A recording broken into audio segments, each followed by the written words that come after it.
Good morning, everyone. I'm Ana Maria Stoyanchu, manager of the Covered Electronic Waste Recycling Program. Welcome to this webinar. I'm glad we have a high participation rate, and again, we do apologize for that technical glitch. So I hope everybody can hear us now. If you have a question, please use the chat box. We will monitor questions and respond at the end of the presentation. If you wish to make a comment, please raise your hand and you will have a chance to speak at the end of the presentation. A recording of the webinar will be posted at a later date. A copy of the presentation is available through the webinar under the Documents tab.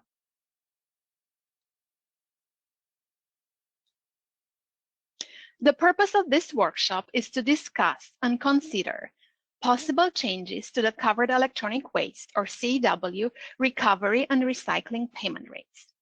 Every 2 years, as required by Public Resources Code, sections 42477 and 42478, CalRecycle must review and consider the adequacy of CEW recovery and recycling payment rates. The rates established by CalRecycle must be sufficient to cover the average net cost of collecting and processing CEW material.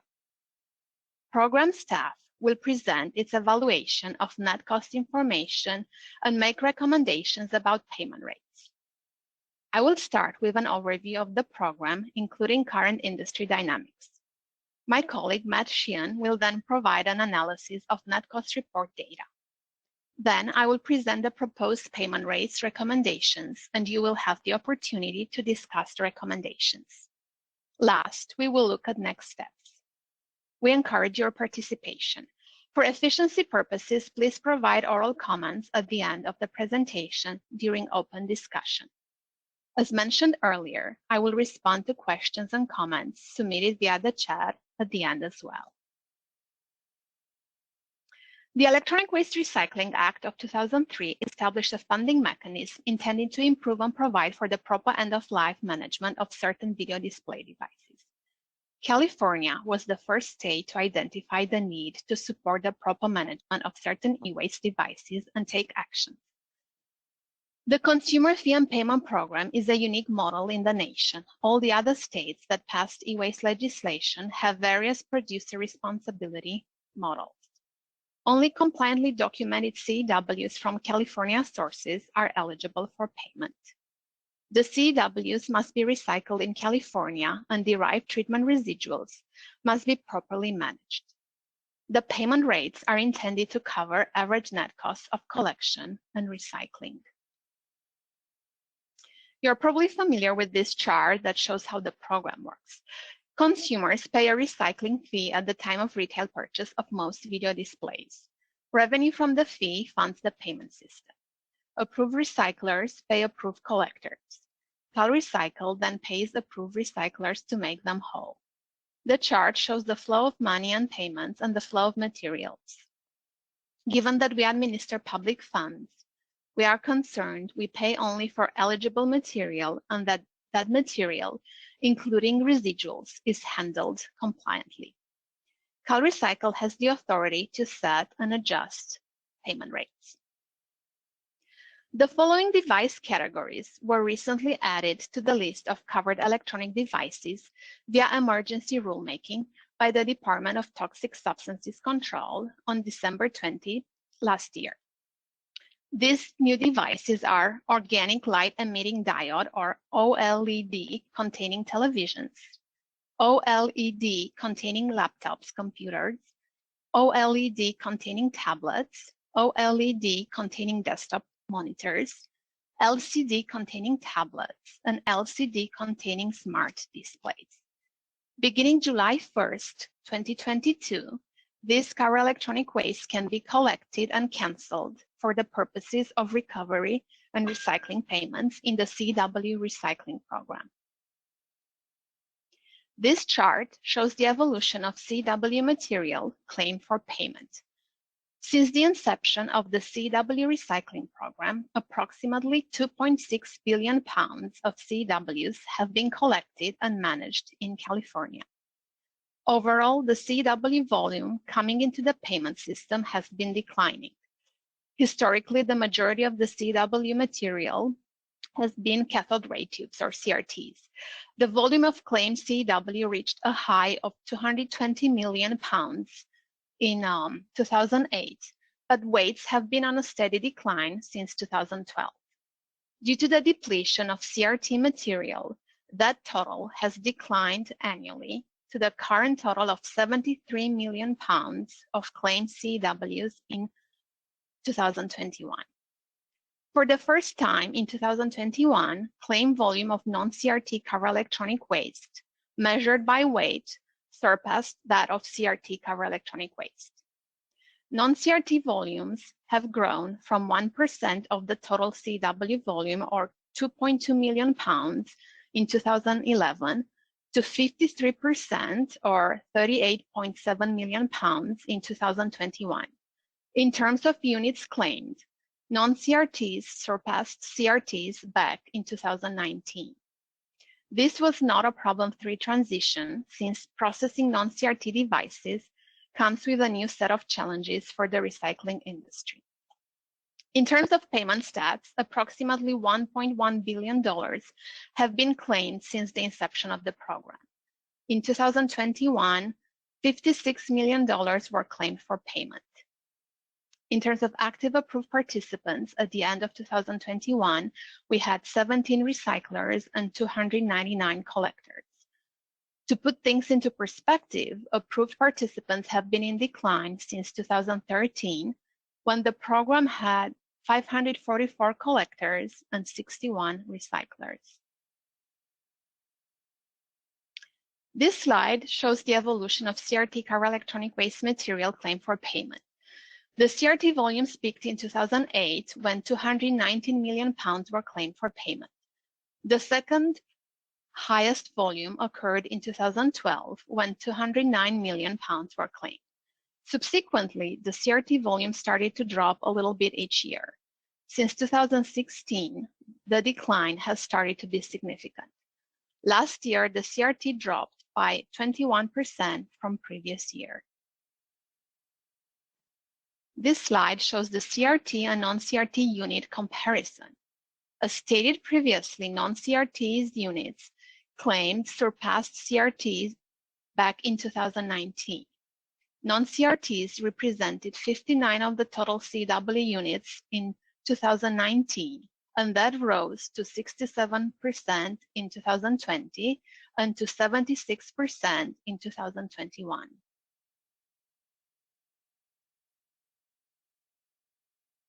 We'll look now at program dynamics. CRT cover electronic waste volume has been declining significantly. Meanwhile, non-CRT cover electronic waste volume has been increasing steadily. In the last years, the cost of residual bare CRT's disposition has continued to raise concerns. Disposal of bare CRTs is the primary option, and hazardous waste disposal fees have been increasing. Inflation has not been this high since the early 1980s.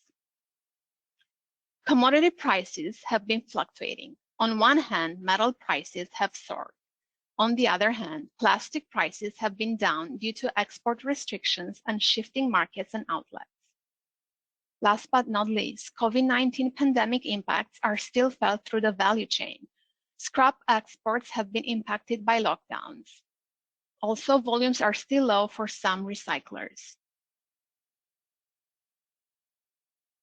The first chart on this slide shows the change in the consumer price index in the last 12 months. In that time, the price of all goods rose 8.5%. In that same time frame, the cost of oil rose 70.1%, and the cost of gas 48%. This slide looks at the copper and aluminum spot price fluctuations in the last 5 years. The spot price is shown in dollars per pound. The copper spot price fell sharply in 2020 due to the global pandemic, which reduced demand. The copper spot rebounded in the second half of 2020 and then started to increase significantly. In 2021, copper prices reached historic high levels, up over 90% from a year earlier, due to strong manufacturing demand and supply shortages. In the last month, copper prices have declined slightly from their record high. The aluminum spot prices also fell sharply in 2020 due to the global pandemic, which reduced demand.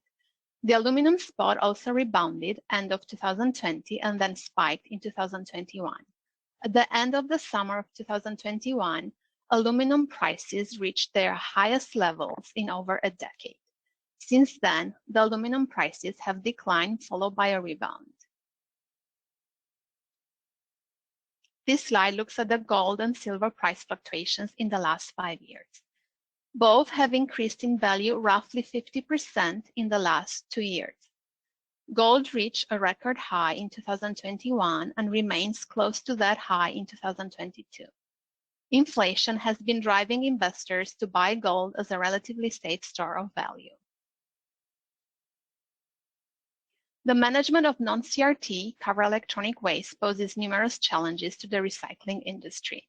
Non-CRTs are more difficult to dismantle because they require longer processing time.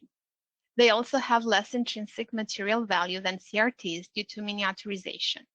In addition, they contain residuals that are fully regulated hazardous waste entailing high disposal cost, for example, plasma panels, or that require special handling, such as the fluorescent lamp. In 2018, CalRecycle proposed to split the single CEW recycling payment rate to allow for multiple rates, one for CRTs and a separate one for non-CRTs.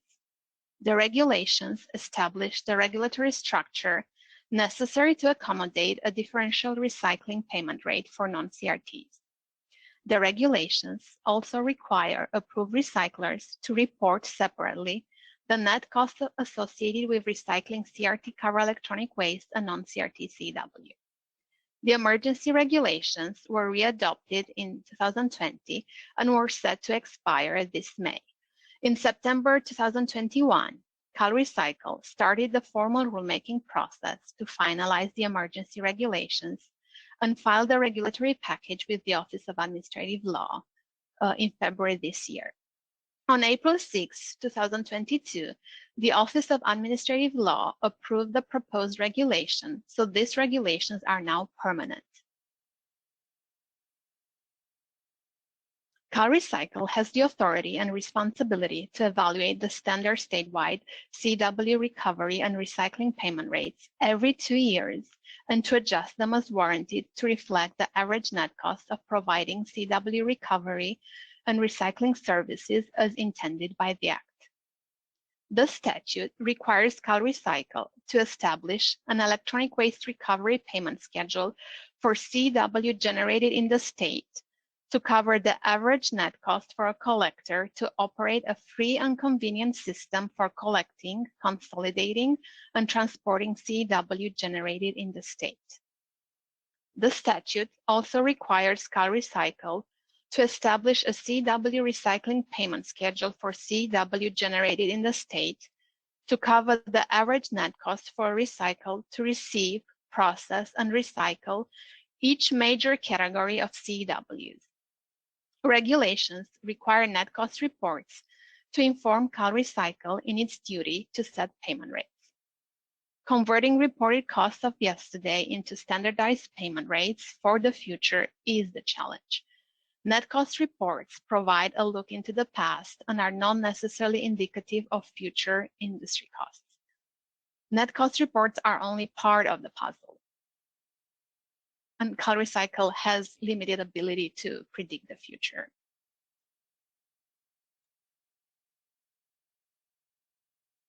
CalRecycle determined at its December 2021 monthly public meeting that net cost reports must be submitted. Net cost reports required pursuant to Title 14 of California Code of Regulations, Section 18660.10, are intended to describe the costs and revenues associated with the handling of CEWs within the scope of the CEW recycling program. Reports were due on or before March 1st, 2022. 316 reports were submitted. 299 collector reports, 3 of which were incomplete. 17 recyclers submitted net cost data, but not all recyclers process and claim both CRT and non-CRT car electronic waste. 15 net cost reports supplied CRT recycling data, and 16 had no CRT data. CalRecycle sent participants 2 reminders and provided tardy organizations with an additional warning message. CalRecycle revoked 5 participants this year for failure to submit a net cost report. In the 2021 net cost report cycle, CalRecycle has continued to see the trend of widely varying costs. CalRecycle's Audits Office has continued to review the net cost report information. In general, audits findings outline inaccurate net cost reports due to understating or overstating recovery volumes and/or inaccurate allocations. I will turn now to Matt. Thank you, Ana Maria.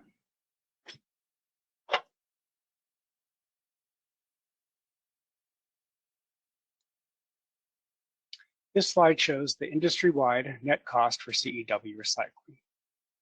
This year, CalRecycle used the statistical method known as interquartile range to exclude individual collection and recycling reports with net costs significantly different from the mean of the combined data. For the recycling calculation, one CRT report was not used because it was an outlier from the rest of the data.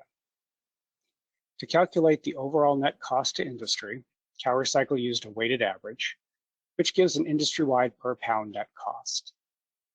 This statistic gives more weight to costs and revenues from larger collectors and recyclers than a simple mean would. Based on the weighted average, the net cost to recycle CRT CEW in 2021 was 34.9 cents per pound, which is approximately 5 cents less than the current 40 cents per pound CRT recycling portion of the combined recovery and recycling payment rate. Roughly 57% of the CRT recycler reports used in the calculation had a net cost at or below the CRT recycling portion of the combined recovery and recycling payment rate. The net cost to recycle non-CRT CEW in 2021 was 45.5 cents per pound, which is over 15 cents less than the 61 cents per pound non-CRT recycling portion of the combined recovery and recycling payment rate. About 69% of the non-CRT recyclers had a net cost at or below the non-CRT recycling portion of the combined recovery and recycling payment rate. For the next 2 slides, we split the 2021 data into large operations and small operations. Large operations were defined as recyclers that accounted for the top 50% of recycling by volume, and small operations were the recyclers that accounted for the bottom 50%. The terms larger and smaller are admittedly relative within the context of the overall CEW management industry, with some of the assigned smaller entities being substantially larger than the smallest participants. As the data on the slide shows, the large recyclers were more efficient in 2021 than the industry as a whole for both waste streams. The difference was slight for non-CRT CEW and large for CRT CEW. The net cost for large operations to recycle CRT in 2021 was just 26.1 cents per pound, almost 9 cents per pound less than the industry average. All 3 large CRT operations had a net cost at or below the CRT recycling portion of the combined recovery and recycling rate.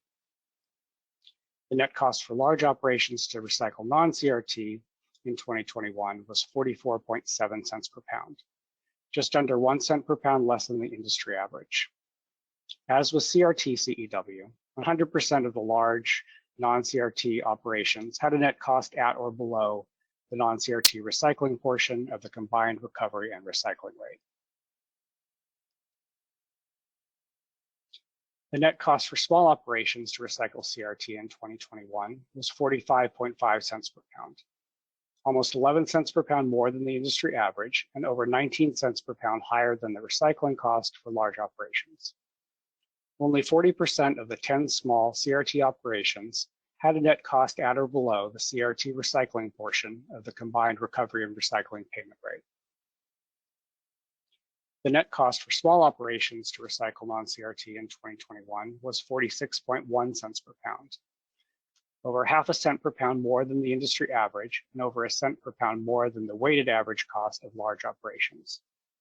61.5% of the 13 small non-CRT operations had a net cost at or below the non-CRT recycling portion of the combined recovery and recycling payment rate. Pie charts show a percentage breakdown of the recycling costs per category for CRT and non-CRT CEW recyclers. For CRT recyclers, the highest cost is overhead at 34%, which includes items such as facility costs, supplies, equipment, taxes, insurance, and depreciation, as well as the category of additional costs, which was an item on the net cost reports for recyclers to enter costs they did not believe fit in any other category. The second was labor at 29%, which includes report categories of direct and indirect labor. Third was residual management at 22%. For non-CRT recyclers, the largest category at 51% of the total recycling cost is labor, followed by overhead at 29% and the cost to purchase material at 10%.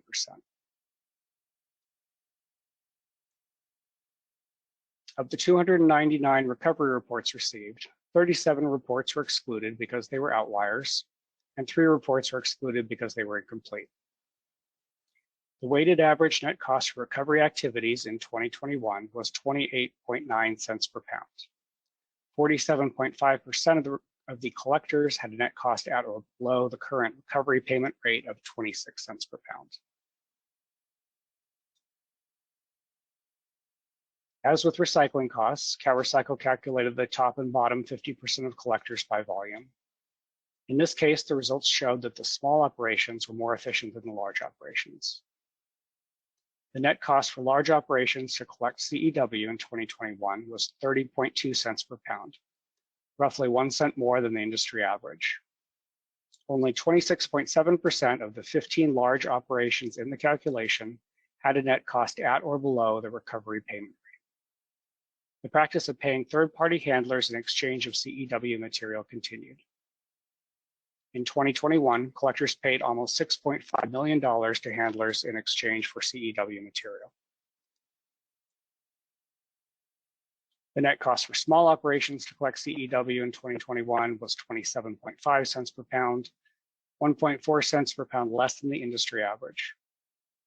48.4% of the 244 small operators in the calculation had a net cost at or below the recovery payment rate.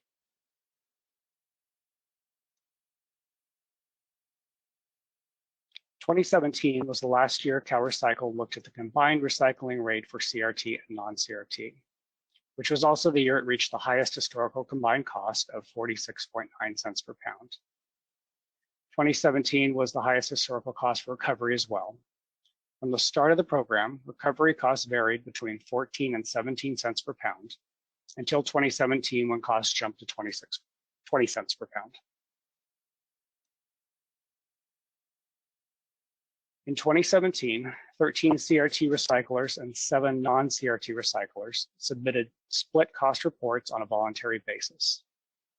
Since the 2018 net cost reporting cycle, separate CRT and non-CRT cost calculations were required. As this chart shows, recovery costs have continued to increase annually, and recycling costs for both CRT and non-CRT CEW have reached record highs each of the last 3 years. Now I'll turn it back to Ana Maria, who will discuss other considerations besides net cost data. Thank you, Matt, for this detailed analysis of the net cost reports.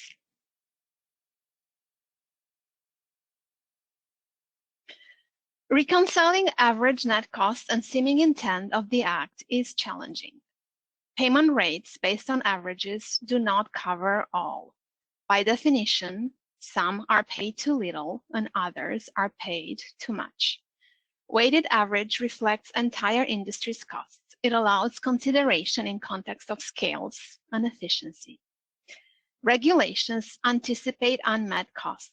The program strives for cost-free but allows service charges if the recovery or recycling payment does not fully cover the net cost of CEW recovery or recycling.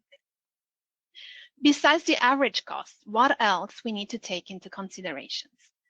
In the case of inflation, the year-over-year percentage change in the Consumer Price Index is the highest it's been since the early 1980s, and fuel prices have gone up almost 50% in the last 12 months.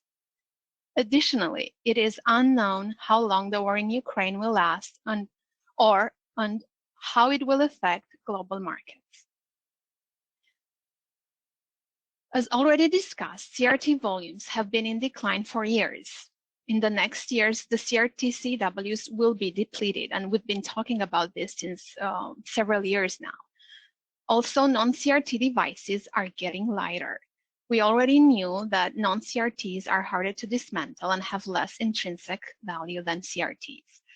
We also confirmed what recyclers have been reporting, that non-CRT devices are getting lighter.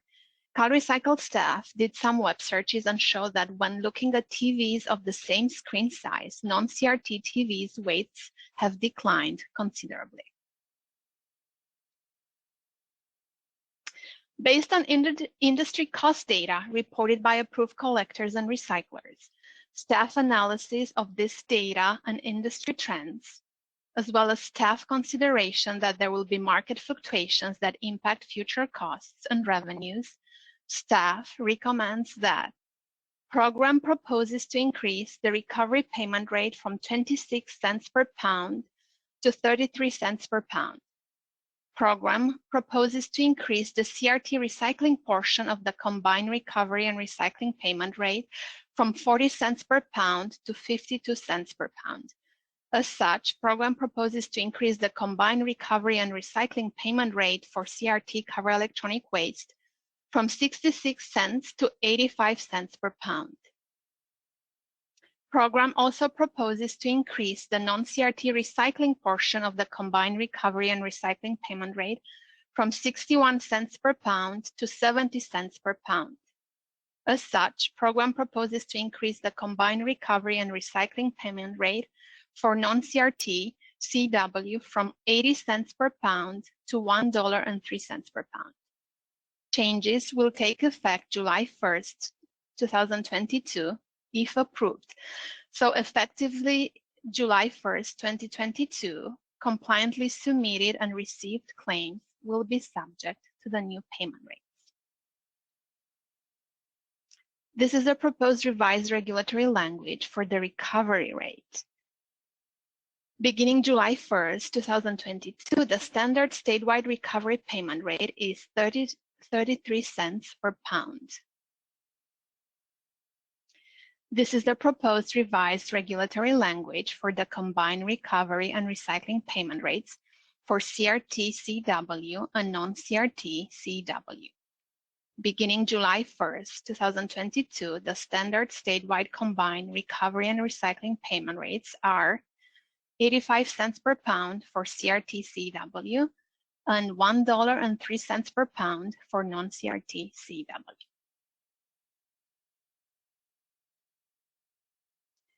We will now open the floor for comments or questions.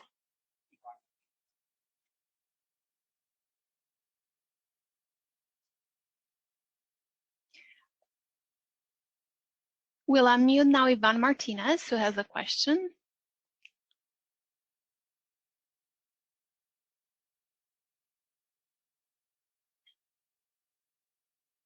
Yes, it seems she's no longer here.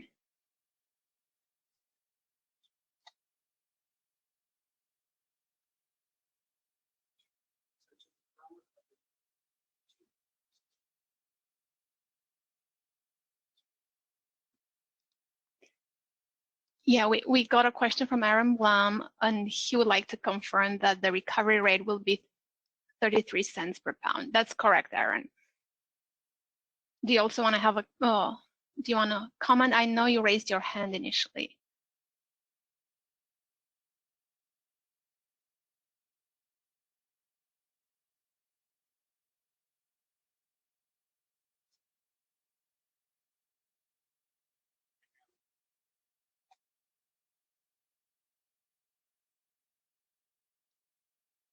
Anyone else who has questions or comments or concerns?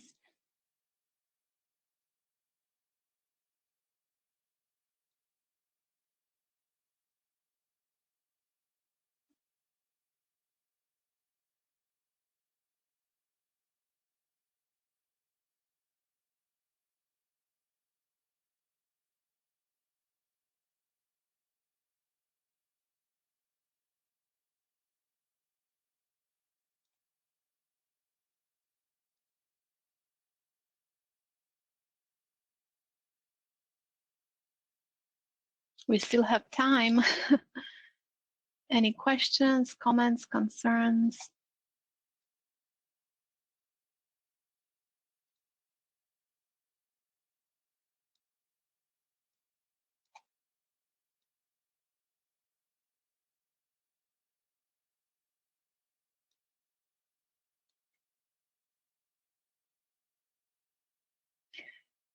I'll read that. We have a question from Reina Camarena.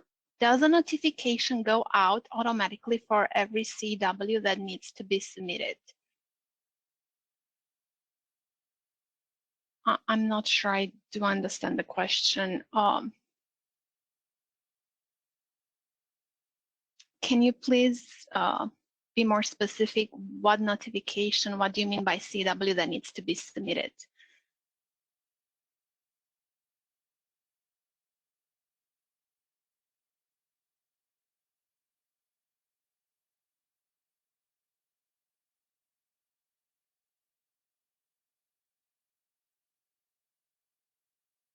Speaking about notification, CalRecycle will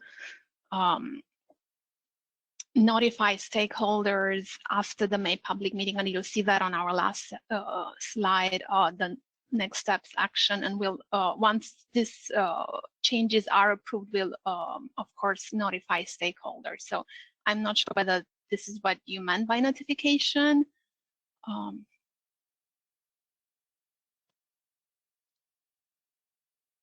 We have one more question from Greg Kress. Can a recycler based outside of California qualify for CEW payments if we collect CEW within California? So a recycler has, per statute, the CEW must be processed in California to be eligible for payments.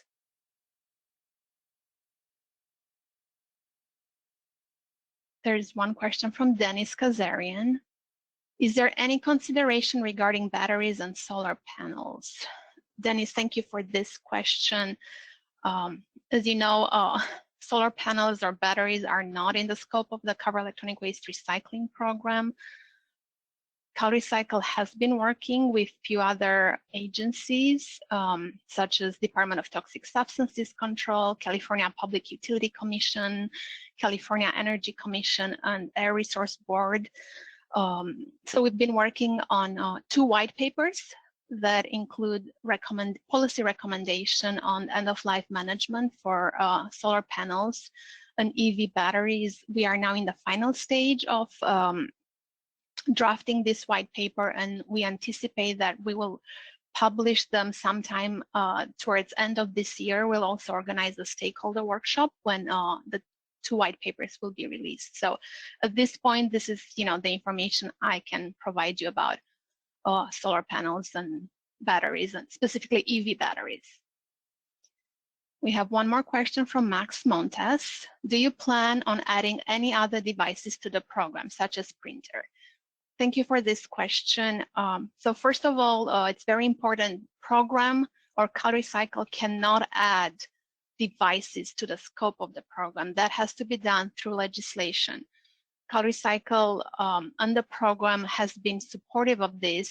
In 2018, CalRecycle issued a report called Future of E-Waste Management in California. And the main recommendation of that report was the need to add new devices to the definition of a covered electronic device. As I mentioned in the beginning, this requires legislation. So this is not something that CalRecycle or the program can do.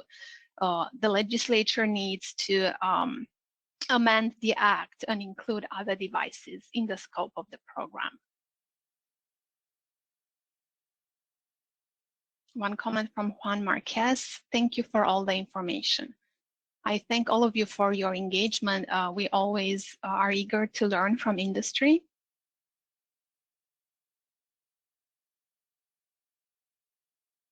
Any other question or comments? There has been no comment on the proposed rates, so I take industry is pleased with the proposed rates. We acknowledge as CalRecycle that we continue to operate, and you especially as industry, under unprecedented times. So we are very much aware of that. As you all know, 2 years ago in April 2020, we had the webinar, and we were just at the beginning of the pandemic. I don't think anyone expected the things to go the way, the dramatic impacts, but we as CalRecycle, we were perfectly aware of the challenge ahead of us. And I think 2 years down the road, we still have tremendous challenges ahead of us. So we do acknowledge that.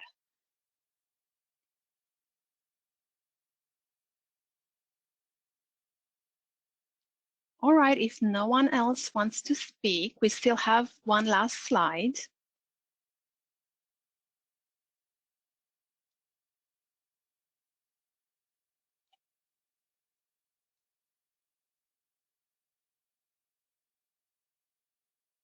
Next steps. So, pursuant to the Electronic Waste Recycling Act, before July 1st, 2022, CalRecycle must determine if any payment rate adjustment is warranted. The request for approval for the recommended payment rates adjustments will be presented at the CalRecycle public meeting on May 17, 2022.